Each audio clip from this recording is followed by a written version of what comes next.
ماہ سفر اسلامی سال کا دوسرا مہینہ ہے، لیکن پھر بھی یہ ایسا مہینہ ہے کہ جس میں لوگوں کے گمان کے مطابق مصیبتیں اور بلائیں نازل ہوتی ہیں۔ یعنی بیماری پیدا ہوتی ہے، بیماری ایک جانور گائے بھینس یا انسان کو لگتی ہے، پھر اس سے دوسرے کو لگتی ہے، ایسے ہی بڑھتی چلی جاتی ہے۔ ایک جگہ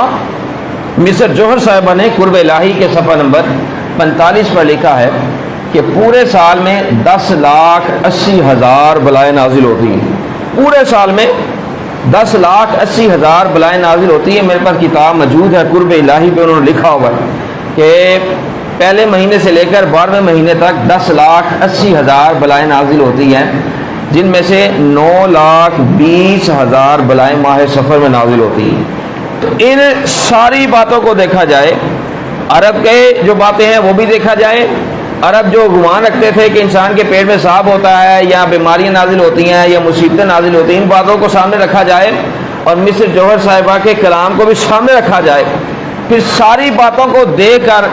آقا پاک علیہ الصلوۃ والسلام کے فرمان کو بھی سامنے رکھا جائے۔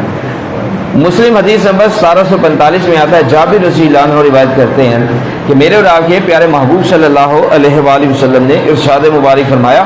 کہ یقولو لا عدوہ لا صفرا لا غولا، کہ آقا پاک علیہ الصلوۃ والسلام فرماتے ہیں ماہ سفر نہ بیماری ہے، نہ نحوست ہے، نہ ہی بدفعالی ہے۔